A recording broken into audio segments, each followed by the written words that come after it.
मैं अपनी सौतेली बेटी से इतनी नफरत करती कि उसकी शादी जुआरी शराबी से कर दी।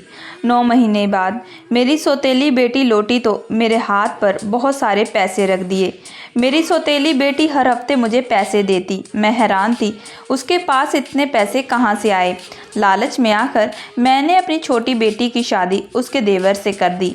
एक बार अपनी बेटी से मिलने उसके घर पहुंची तो मेरी रूह कांप गई, क्योंकि मेरी बेटी तो एक दिन मैं घर के कामकाज कर रही थी तो कुछ लोग मेरे घर पर मेरी बड़ी बेटी का रिश्ता लेकर आए। दरवाज़ा मेरी बड़ी बेटी ने खोला था।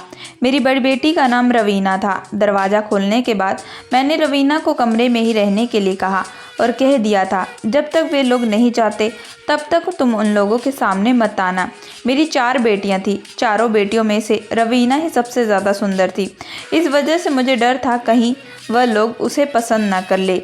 मैंने और मेरी दूसरी बेटियों ने मिलकर उन्हें चाय नाश्ता दिया। मैं बहुत ज़्यादा खुश थी, क्योंकि मैं चाहती थी मेरी दूसरी बेटी की शादी उस घर में हो जाए ताकि वह बहुत ऐशो आराम से रहे, क्योंकि लड़का काफ़ी अच्छे ख़ानदान का था और काफ़ी अच्छा कमा लेता था। चाय नाश्ते के बाद लड़के की माँ ने कहा, जिस लड़की ने दरवाज़ा खोला, क्या वह आपकी बेटी है? मैं एकदम से घबरा गई। मुझे लगा पता नहीं रवीना ने कुछ गड़बड़ तो ना की हो। फिर मैंने कहा कि हाँ, वह मेरी बेटी है। क्या हुआ, उसने आपके साथ कुछ बदतमीजी की है? वह औरत बोली, नहीं नहीं, ऐसी कोई बात नहीं है। वह बहुत ही प्यारी और सुंदर लड़की है। असल में हम लोग उसका हाथ मांगने आए हैं अपने बेटे के लिए। यह बात सुनकर मेरे तो शरीर के रोंगटे खड़े हो गए। मुझे इतना गुस्सा आ रहा था कि मैं क्या ही बोलूं। मैंने फिर भी अपने गुस्से पर काबू किया और उन्हें कहा कि ठीक है, हम अभी कुछ बोल नहीं सकते हैं, बाद में बताएंगे। मेरे मना करने के बाद भी फिर भी वह कहने लगी, ठीक है, आप बेशक सोच विचार कर लीजिएगा, लेकिन हमें आपकी बड़ी बेटी बहुत ज़्यादा पसंद है। मैंने अपने दिमाग को शांत करके उन्हें अलविदा किया। औरतों के जाने के बाद मेरा गुस्सा तो 7वें आसमान पर पहुंच गया। मेरा तो दिल कर रहा था कि रवीना को जाकर मैं उसे गला दबा दूं या फिर झाड़ू पकड़कर उसे अच्छे से पीटूं। फिर मैं चाय नाश्ते के बर्तन लेकर किचन में आ गई। किचन में आने के बाद उन बर्तनों को धोने लगी। मेरा गुस्सा तो ठंडा ही नहीं हो रहा था। मैं गुस्सा किस पर निकालूं? मेरा गुस्सा शांत होने का नाम नहीं ले रहा था। इस वजह से मैंने बर्तनों को फेंकना स्टार्ट कर दिया। बर्तन फेंकने की वजह से मेरी बेटियां बहुत ज़्यादा घबरा गई थी। जब मेरी बेटियां मेरे पास आई तो मैंने उन्हें कहा कि वहाँ से चले जाएं। वह इतनी डर गई थी कि वहीं से चली गई, लेकिन मेरी बड़ी बेटी रवीना वहीं पर खड़ी रही। वह मेरे पास आई। मेरे पास आते ही मैं उस पर और ज़्यादा गुस्सा होने लगी, क्योंकि उसी की वजह से आज यह दिन देखना पड़ा है। उसी की वजह से मेरी दूसरी बेटियों की शादी नहीं हुई। अगर वह दरवाजे पर ना जाती तो वह लोग मेरी दूसरी बेटी को ही पसंद करते। लेकिन खैर, जब रवीना ने मेरा हाथ पकड़ा तब मैंने उसे एक जोर का धक्का दिया और वह ज़मीन पर जाकर गिर गई। वह इतनी डरी हुई थी कि वह वहीं पर रोना शुरू कर दिया। फिर वहाँ से उठकर वह चुपचाप कमरे में चली गई। बचपन से ही मैं रवीना को बिल्कुल पसंद नहीं करती थी। बचपन में जब वह कुछ गलती करती तो मैं उसे बहुत मारती पीटती। तब वह मुझे कुछ नहीं कहती थी और ना ही कि वह किसी को कुछ बताती थी। लेकिन अब वह बड़ी हो चुकी है।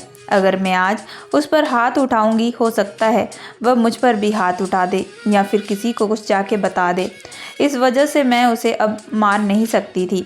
लेकिन मेरे अंदर का गुस्सा बिल्कुल शांत नहीं हो रहा था। मेरा तो दिल कर रहा था कि उसे पकड़कर अच्छे से पीटूं या फिर उसकी जान ले लूं। हालांकि वह मुझसे बहुत डरती थी, इस वजह से वह मुझे कुछ नहीं कहती और जब भी मैं उसे मारती थी तो वह चुपचाप सह लेती थी। रात तक मैं धीरे धीरे नॉर्मल हो चुकी थी और अब मेरा दिमाग काफ़ी ज़्यादा शांत हो चुका था। लेकिन मेरे दिमाग में चल रहा था कि मैं उन औरतों को क्या जवाब दूं। फिर मैंने उन लोगों को फ़ोन किया और फ़ोन करके कहा कि हमें माफ़ कर दे, हमारे ख़ानदान में किसी की मौत हो गई है, इसलिए हम आपको फ़ोन नहीं कर सकते। हमने रवीना का रिश्ता 1 महीने पहले ही तय कर दिया था, तो इसलिए आपको रवीना का हाथ नहीं दे सकते। अगर आप चाहे तो मेरी दूसरी बेटी का रिश्ता तय कर सकते हैं। मेरी बात सुनकर लड़की की माँ ने कहा, हमें माफ़ कर दीजिए, हमें तो बस रवीना ही पसंद आई थी। अगर आप रवीना का रिश्ता नहीं कर सकते तो कोई बात नहीं, हमें कोई और लड़की देख लेंगे। यह सब सुनकर मेरे अंदर का ज्वालामुखी फिर से जाग उठा और मेरा गुस्सा फिर से 7वें आसमान पर पहुंच गया। मुझे फिर से रवीना पर गुस्से आने लगा। पहले ही उसकी माँ ने मेरा हक छीनने की कोशिश की और अब वह मेरी बेटियों का हक छीन रही थी। गुस्से से मैंने फ़ोन रख दिया। मैंने तो अब सोच लिया था कि अब मैं अपनी बेटियों का हक रवीना को नहीं छीनने दूंगी। जो मेरी बेटियों का हक है वह मैं अपनी बेटियों को दिला कर ही रहूँगी। मैं जब रवीना के कमरे में गई तो वह कुछ किताबें पढ़ रही थी। मैं उसे आराम से बैठे देखकर चीख पड़ी। मैंने उसे कहा कि तुम यहाँ पर क्या कर रही हो? उसने मुझे कहा कि माँ, मैं पढ़ रही हूँ। मैंने उसे कहा कि जाओ, जाकर घर के कपड़े धो और जाकर बर्तन भी धो। मैंने उसके हाथों से किताबें लेकर स्टोर रूम पे रख दिए। मेरे इस तरह चीखने और किताबें छीनने से वह बहुत ज़्यादा डर गई थी। वह फिर से बहुत रोने लगी। मेरी बात सुनकर वह जल्दी से कपड़े धोने के लिए चली गई। मैंने जानबूझकर जो कपड़े साफ थे वह भी उसे धोने के लिए दे दिए थे। वह मेरी तरफ देख रही थी। मैं बहुत ज़्यादा गुस्से में थी, इसलिए वह कुछ नहीं बोली। लेकिन जब मैंने रवीना की आंखों में देखा तो मुझे वह दिन याद आ रहा था जब मैं अपने पति के सामने बहुत ज़्यादा गिड़गिड़ा रही थी, उसके सामने बहुत भीख मांग रही थी। लेकिन मेरे पति ने मेरी एक ना सुनी। मेरे पति का नाम मानव था। मैं अपने पति से बहुत प्यार करती थी, लेकिन मेरा पति मुझे छोड़कर अपनी पहली पत्नी के पास जाना चाहता था। मैंने उसके सामने बहुत मिन्नतें की वह अपनी बेटियों को छोड़कर ना जाए, लेकिन मेरे पति ने एक ना सुनी। दूसरी शादी उसने अपने माँ बाप के कहने पर की थी और पहली शादी करने के बाद उसने अपने माँ बाप को कुछ नहीं बताया था। जब उसके माँ बाप की मौत हुई तो उसने मुझे बताया और कहा कि मैं अपनी पहली पत्नी के पास वापस जाना चाहता हूँ। मेरे लाख समझाने के बाद भी मेरे पति ने एक न सुनी। मैं कम पढ़ी लिखी थी, इस वजह से वह मुझे कहता था कि तुम जाहिल हो, तुमसे अच्छा तो मेरी पहली पत्नी है जो काफ़ी ज़्यादा पढ़ी लिखी है और मैं उससे मोहब्बत करता हूँ। मेरे माँ बाप ने अगर ये शादी ना करवाई होती तो मैं तुमसे हरगिज़ शादी ना करता। उनकी यह बात सुनकर मेरे तो दिल चूर चूर हो गया। मेरे पैरों तले से ज़मीन ही खिसक गई। मेरे माँ बाप तो बचपन से ही नहीं थे। मेरा तो मेरे पति के अलावा कोई और नहीं था। मेरी शादी मेरे मामा ने करवाई थी। वह भी अपना बोझ उतार कर मेरी जल्द से जल्द शादी करवा चुके थे। कुछ पल के लिए तो मुझे अपने पति से नफरत होने लगी, लेकिन फिर अपनी बेटियों का मुँह देखकर मैंने अपने आप को संभालने की कोशिश की। मैंने अपना घर बचाने के लिए अपने पति से कहा, अगर वह उस औरत के साथ रहना चाहते हैं तो रहे, लेकिन मेरा साथ बिल्कुल ना छोड़े। मेरी बात सुनकर वह कहने लगा, तुम पागल हो, मैं तुम्हारे साथ एक छत के नीचे बिल्कुल नहीं रहना चाहता। उसकी बात सुनकर मैंने उसे कहा कि वह मेरे से भी ज़्यादा खूबसूरत है, इस वजह से तुम उसके पास जाना चाहते हो। तो उसने कहा, मैं उसकी खूबसूरती पर फ़िदा नहीं हूँ, मैं उससे मोहब्बत करता हूँ, वह मेरा पहला प्यार है। यह सब सुनकर मेरे तो सर पर आसमान गिर गया हो। मैंने बड़ी मुश्किल से अपने आप को संभाल रखा था। मैं काफ़ी ज़्यादा रो रही थी। मैं दिन रात बहुत ज़्यादा परेशानी में चल रही थी। एक तरफ मेरी बेटियाँ और दूसरी तरफ मेरा पति। मेरी बेटियाँ काफ़ी छोटी थी, अगर मैं उनकी देखभाल ना करती तो उन्हें खाना कौन देता। मेरे पति की इस हरकत से मैं काफ़ी ज़्यादा सदमे में जाने लगी।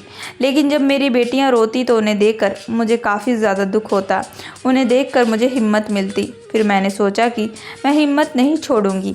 मेरे पति ने तो मुझे धमकी दे दी थी कि अगर मैंने कुछ भी कहा तो वह मुझे तलाक दे देगा। इस वजह से मैं खामोशी से जी रही थी। मेरी एक बेटी 5 साल की थी तो दूसरी 3 साल की और तीसरी 2 महीने की थी। इस वक्त मैं कुछ भी करने के लायक नहीं थी। 2 हफ्ते बाद मेरा पति अपनी पत्नी को लेकर घर वापस आ गया। मैंने दिल पर पत्थर रखकर उन दोनों का स्वागत किया। मेरे पति की पहली पत्नी का नाम सपना था। सपना के आने के बाद मेरी ज़िंदगी तो बस चल रही थी। कैसे चल रही थी वो मैं ही जानती हूँ। मैं अपनी मासूम बच्चियों का मुँह देखकर अंदर ही अंदर तड़प रही थी। मैं अपनी बच्चियों को ज़्यादातर कमरे से बाहर नहीं निकलने देती।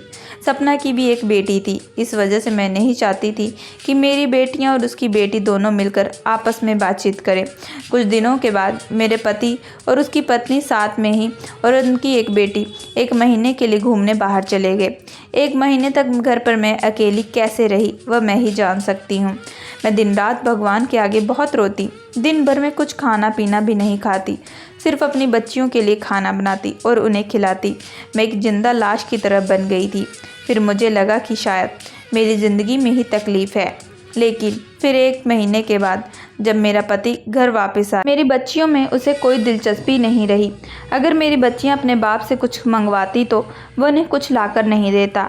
दूसरी ओर जब उसकी बेटी उसे कुछ मांगती तो वह सब कुछ उसे सामने लाकर रख देता। यह देखकर मुझे काफ़ी ज़्यादा तकलीफ़ होती। सपना देखने में काफ़ी सुंदर थी और शांत स्वभाव की थी, लेकिन उसे देखते ही मेरे अंदर की जो नफ़रत थी वो जागने लगती।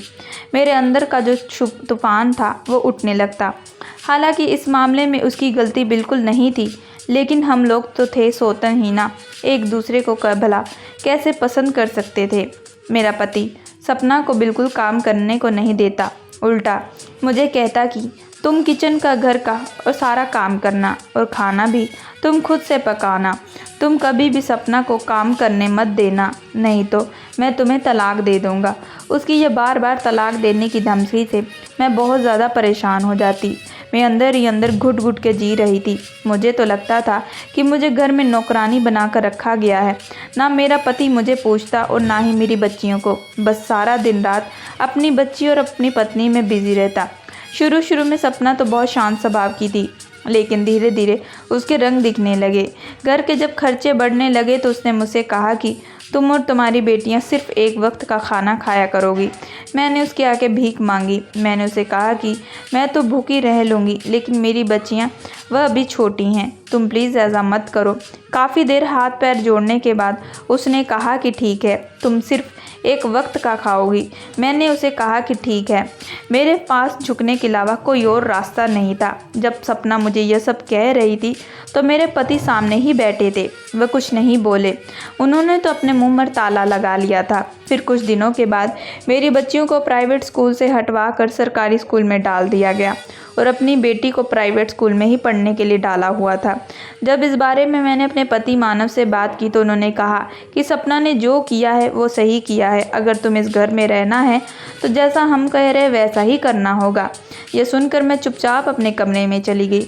सपना को घूमने फिरने का काफ़ी ज़्यादा शौक़ था। इस वजह से एक रात मेरा पति अपनी पत्नी को लेकर डिनर करने के लिए बाहर गया, लेकिन जब घर आने लगे तो उनका एक्सीडेंट हो गया। रात तक जब वह घर नहीं आए तो मैं उनका इंतज़ार कर रही थी।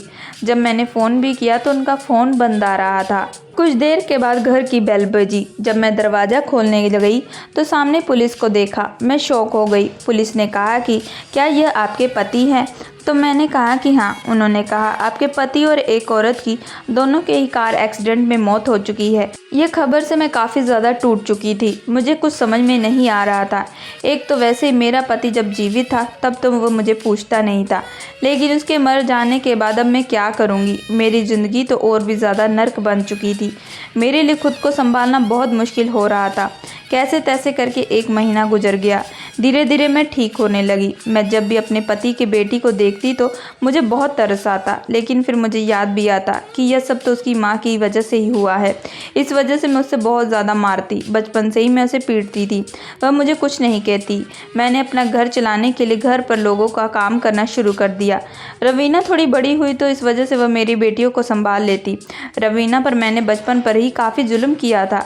वह मुझसे कुछ नहीं कहती क्योंकि उसका चेहरा उसकी माँ पर गया था। मुझे हर वक्त उसकी माँ और पति के दिए दुख हमेशा याद रहते, लेकिन मैं उसकी देखभाल भी अपनी बेटियों की जैसा करती। जब मेरा गुस्सा शांत हो जाता तो मैं उसे अपने पास बुला लेती। धीरे धीरे मेरी बेटियां बड़ी होने लगी। मेरी बेटियों में से ज़्यादा रवीना सुंदर थी, इसलिए हमेशा उसी के लिए रिश्ता आता। यह सब देखकर मुझे बहुत गुस्सा आता और मुझे वही पुरानी ज़िंदगी मेरे सामने दोहराती हुई नजर आने लगती। परेशान होकर मैं रवीना से कह देती कि वह किसी के सामने मत आया करे। वो मेरी हर बात को चुपचाप मान लेती, लेकिन इस बार फिर से वही हुआ जो हमेशा होता है। इस बार मैंने सोचा था कि रवीना की शादी करके जल्द से जल्द करवा दूंगी। मेरे लिए सिर्फ वह मेरी ज़िंदगी का कांटा बन चुकी थी। एक दिन मैं बाज़ार सब्जी लाने के लिए गई तो एक आदमी भागता हुआ मुझसे टकराया। टकराने की वजह से मैं ज़मीन पर गिर गई। मुझे उठाते हुए आदमी बोला, मुझे माफ़ कर दो, मैंने आपको नहीं देखा। कुछ लोग मेरा पीछा कर रहे हैं तो मैं उन लोगों से भागकर अपनी जान बचा रहा हूँ। मैंने हैरत से उसे देखा। वह सांवला सा आकर्षित लड़का था, लेकिन वह कुछ घबराया हुआ था। मैंने कहा कि तुम क्यों भाग रहे हो? तो वह कहने लगा कि मैं जुए में सब कुछ हार गया था, जिसकी वजह से वह लोग मेरा पीछा कर रहे हैं। कल तक मैं इधर उधर से जुगाड़ करके उन लोगों का उधार चुकता कर दूंगा, लेकिन अभी मुझे उनसे बचना है। मेरे दिमाग में एक खुराफाती आइडिया आया। मैंने सोचा रवीना के लिए यही रिश्ता सबसे अच्छा होगा। मैंने उस लड़के को कहा कि क्या तुम मेरी बेटी से शादी करोगे? मेरी बात सुनकर वह हैरान रह गया। कहने लगा, आप तो मुझे अभी मिली हैं और अभी मुझे अपनी बेटी के लिए शादी करने के लिए बोल रही हैं, ये जानते हुए भी कि मैं एक जुआरी हूँ। मैंने उसे कहा कि मुझे उससे कोई लेना देना नहीं है। अगर तुम मेरी बेटी से शादी करोगे तो मैं तुम्हें अभी फ़ौरन अपने घर ले चलूँगी, नहीं तो उन लोगों को तुम्हें पकड़वा दूँगी। मेरी बात सुनकर उसे मेरा आइडिया अच्छा लगा, तो उसने कहा कि ठीक है, मैं आपकी बेटी से शादी करने के लिए तैयार हूँ। मैंने रास्ते से ही पंडित को बुलाकर और उस लड़के को लेकर अपने घर चली गई और तुरंत ही रवीना की शादी मैंने उस लड़के से करवा दी। रवीना काफ़ी ज़्यादा चिल्ला रही थी, काफ़ी रो रही थी। मैं अपनी नफ़रत में इतनी अंधी हो चुकी थी कि मुझे उसका रोना धोना मेरे लिए कुछ मायने ही नहीं रख रहा था। हवन कुंड में बैठते हुए भी रवीना ने काफ़ी बार शादी के लिए इनकार किया, लेकिन मैंने उसकी एक ना सुनी। रवीना की शादी के बाद मैंने उसे घर से विदा कर दिया। फिर मैंने जल्द से जल्द अपनी बेटियों के लिए रिश्ता ढूंढना शुरू कर दिया। देखते ही देखते 9 महीने बीत गए, लेकिन इन 9 महीनों में एक बार भी रवीना घर पर नहीं हम सबसे मिलने आई। मैं सोच रही थी पता नहीं वह कैसी होगी। दिन ऐसे ही कट रहे थे। एक दिन अचानक रवीना घर पर आई और वह बहुत ज़्यादा ना खुश लग रही थी और ना ही दुख लग रही थी। आते ही वह हम सबसे मिली और मेरे हाथ में बहुत सारे पैसे रख दिए और बोली, मैं आपसे मिलने फिर आऊँगी। मैं हैरान हो गई, क्या यह सब क्या है? इसके पास इतने पैसे कहाँ से आए? इसका पति तो जुआरी था। फिर मैंने सोचा चलो, मेरी बहुत सारी ज़रूरतें अटकी हुई हैं, मैं उन ज़रूरतों को पूरा कर लेती हूँ। फिर 2 हफ्ते बाद रवीना फिर से आई और उसने इस बार फिर से मेरे हाथ में बहुत सारे पैसे रख दिए। मैं सोचने लगी कि वाह, इसकी किस्मत कितनी अच्छी है, ये जहाँ भी जाती है इसकी किस्मत खुल जाती है। अगली बार जब रवीना आई तब उसके साथ में उसका पति भी आया। उसने अपने छोटे भाई के लिए मेरी छोटी बेटी का रिश्ता मांग लिया। मैंने भी लालच में आकर रिश्ते के लिए हाँ कर दी।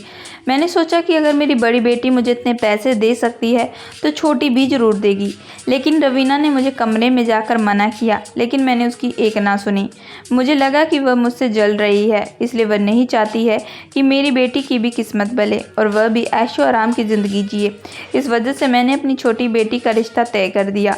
फिर 1 हफ्ते के बाद मेरी छोटी बेटी की शादी हो गई। विदाई के वक्त मैंने रवीना से कहा कि वह मेरी बेटी का ख्याल रखे।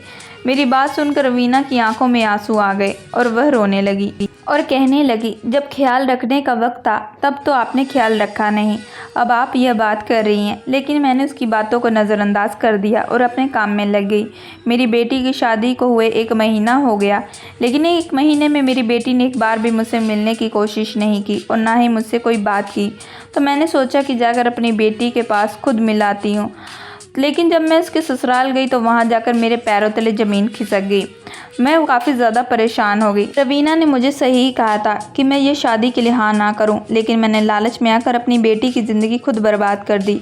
जब मैं घर के दरवाजे पर पहुंची तो मेरी बेटी घर के बाहर ही झाड़ू लगा रही थी। उसके कपड़े फटे हुए थे, उसकी शक्ल भिखारियों जैसी लग रही थी। जब मैं उसके पास पहुंची तो वह तुरंत मेरे गले से लिपट गई और बहुत रोने लगी और बोली कि मम्मी, आपने मुझे किस नर्क में भेज दिया है। यह लोग मुझे बहुत मारते हैं और मुझसे बहुत काम करवाते हैं, यहाँ तक कि ये लोगों के घरों में मुझे बर्तन धोने के लिए भी भेज देते हैं। मैं यह बात सुनकर बहुत दुखी हुई। उसी वक्त रवीना घर से बाहर निकल रही थी। मैंने उसे देखा और कहा कि तुमने तो मेरी बेटी की ज़िंदगी बर्बाद कर दी। फिर उसने मुझे कहा कि मम्मी, मैंने आपको पहले ही मना किया था, लेकिन आपने मेरी एक ना सुनी। लालच में आकर आपने अपनी दूसरी बेटी की भी शादी कर दी। फिर मैंने उससे पूछा कि तुम फिर इतने पैसे कहाँ से लेकर मुझे देती थी। उसने मुझे कहा कि मेरे पति अच्छे हैं, लेकिन उनका जो छोटा भाई है वह काफ़ी ज़्यादा शराबी है, उसे जुए की लत लगी हुई है और वह भी अपना जुए में सब कुछ हार गया है। रवीना की सारी बातें सुनकर मुझे अपने आप पर बहुत गुस्सा आ रहा था। मुझे लगने लगा कि मैंने ही अपनी बेटियों की ज़िंदगी ख़राब की है। काश मैं रवीना की बात सुन लेती तो आज यह दिन न देखना पड़ता। फिर मुझे यह भी याद आने लगा कि मैंने तो रवीना की शादी भी जानबूझकर एक गलत इंसान के साथ की थी, लेकिन मुझे नहीं पता था कि वह इंसान उसके लिए अच्छा रहेगा। मैंने उस मासूम के साथ काफ़ी गलत किया। बचपन बचपन में भी उसको बहुत मारा पीटा करती थी। लेकिन कहते हैं ना, जब हम किसी दूसरे के साथ गलत करते हैं तो हमारे साथ भी गलत होता ही है। इस वजह से भगवान ने मेरी बेटी के साथ गलत किया था। मुझे अपने किए पर बहुत ज़्यादा पछतावा हो रहा था, लेकिन अब पछतावे का कोई फ़ायदा नहीं था। मैंने रवीना से हाथ जोड़कर माफ़ी मांगी और अपनी दूसरी बेटी को अपने साथ अपने घर वापस ले गई। दोस्तों, मैं आशा करती हूँ कि आप लोगों को ये कहानी पसंद आई होगी। अगर आप लोगों को ये कहानी पसंद आई है तो प्लीज़ हमारे चैनल को लाइक एंड सब्सक्राइब ज़रूर करिएगा एंड बेल आइकन का बटन ज़रूर दबाइएगा।